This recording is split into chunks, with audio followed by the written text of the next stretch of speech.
with the Easter egg stuff. Yeah. You really want everyone to experience it, not make it some extremely 0.01% of people actually even know it exists situation. Yeah. So I think we've got a lot of work to do actually with the basic software in the car. Like our web browser sucks, and we definitely need to do work on the overall interface in the car. There's a lot of complaints on the interface. I think we do better on the interface.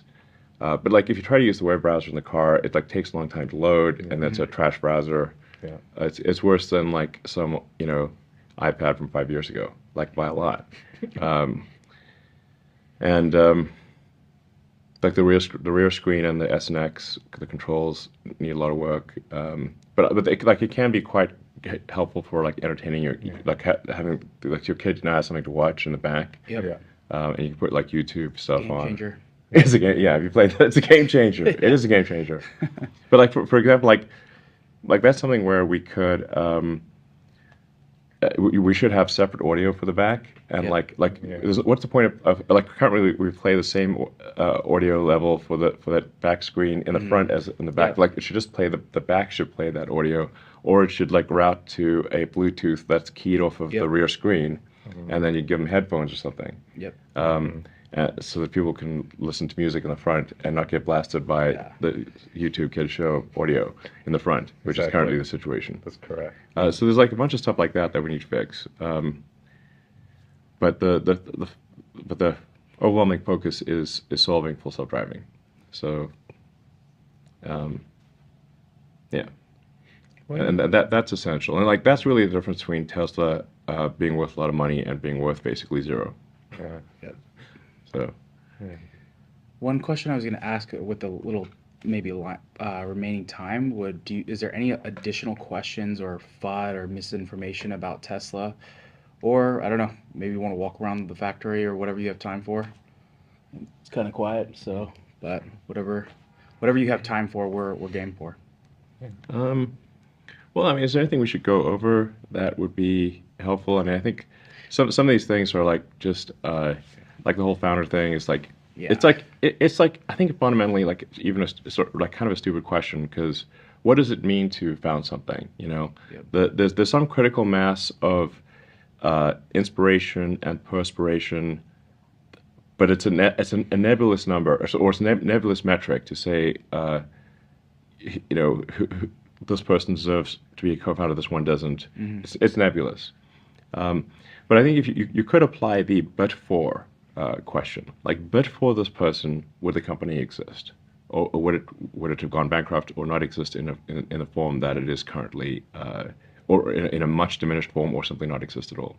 And the only two people that you could apply the but for argument to are J.B. Straubel and me. But for J.B. Straubel and me, Tesla would I think never have existed in any meaningful way, and if it had, it would have gone bankrupt.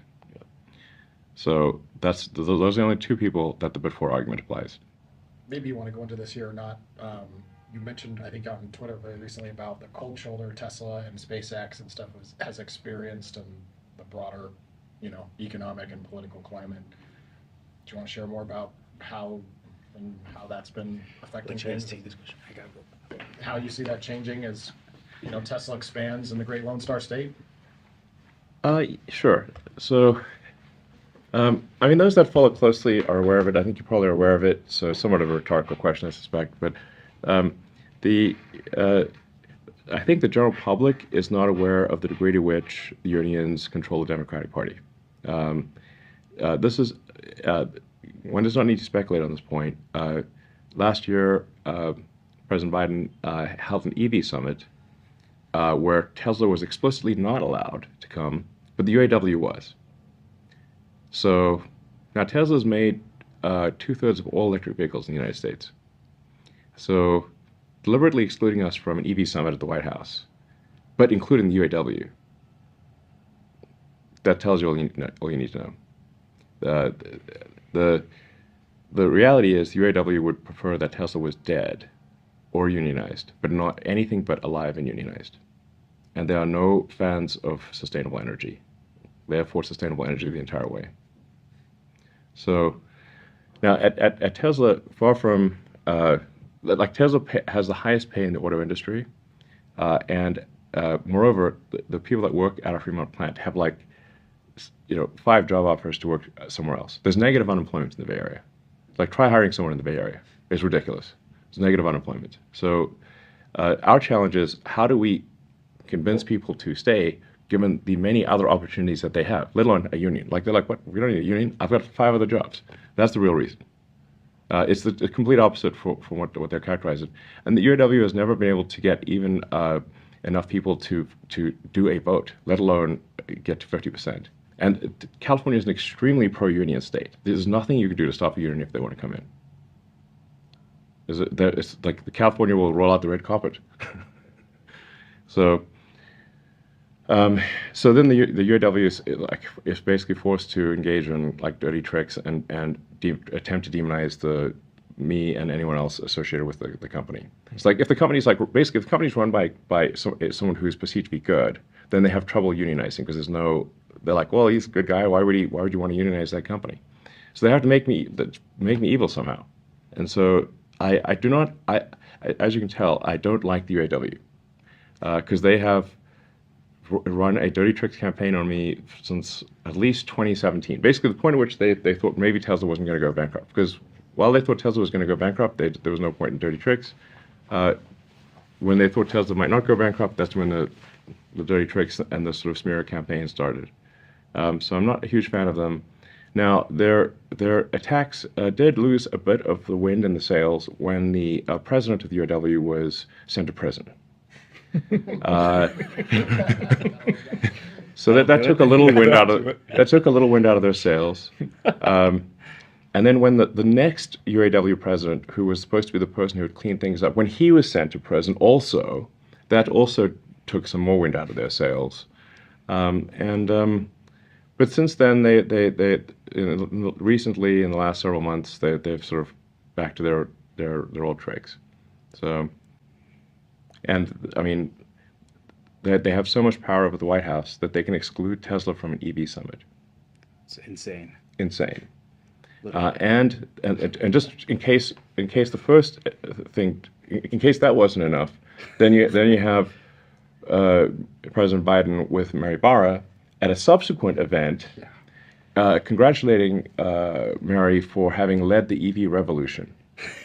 With 26 EVs in Q4 of last year. Exactly. This is it. I believe it was in the same quarter that GM delivered 26 electric vehicles, and Tesla delivered 300,000. It's like not 26,000, 26. This is what they said. Like it's not us saying, oh, you're artificially saying their number is low. No, that's what they put in their earnings report. Okay, we're just reading it. Yeah. So, like, that's like some next level insanity. So, I mean, so it's not like a sort of a conspiracy theory. It's just observe what, like, if anyone is a remotely impartial observer, just observe the actions, and what other conclusion could you come to than the current Democratic Party does not support Tesla because it is not unionized. They would rather Tesla was dead than be alive and non-unionized. So, and I think the pressure on this will increase over time. So, the more Tesla is successful, the more Tesla is an existential threat to the UAW. And so the more pressure they'll put on the people that they got elected to do harm to Tesla. How's reception been of Tesla moving into Texas? I mean, it's been good. Like, I mean, the thing about building the factory here, that's I think should be noted, is that we built the factory here in less time than it would have taken to get the permits in California. So a typical permitting time for a greenfield in California is 2 years. 2 years, and you're going to get sued by. You're just going to get sued because you're in California. Like, we didn't get any lawsuits here, and we got the factory built in 18 months. It's insane. Yeah. Yeah. Since seeing the factory come online, when I've flown here, I'll get people in the airport be like, "Oh, do you work at Tesla?" They are so excited. That's the general Yeah. sentiment I've seen. Had a guy while driving down to see Starbase stop me. He's an oil man, but he was like, "My goodness, if this is what they're doing with the rockets, their cars have got to be amazing too." I think it's working. At least for Yeah. the people on the side of Yeah. the people. It's like, I love living in California, but the problem is you cannot get things done. Yeah. So it's like, that's what I mean by like, this is not like, this is simply a description of fact. And ask anyone, who's done a large project in California, how long would it take you to get the approval to proceed and pass CEQA in California for a large project? Oh, 2 years, and you're doing well if you do it in 2 years. And you're going to get a ton of people is going to sue you just for the hell of it, basically. And like I said, we got this built in 18 months. Less time than it would take to get the permit done in California. And when you go back to the fundamental good of Tesla is to what degree are we accelerating sustainable energy, it matters if we get it done now or in 2 years. That explains a lot, actually. Yeah. I didn't think. Yeah. So we therefore have a choice. Yeah. Do we get a factory in California and delay progress by 2 years, or Yeah.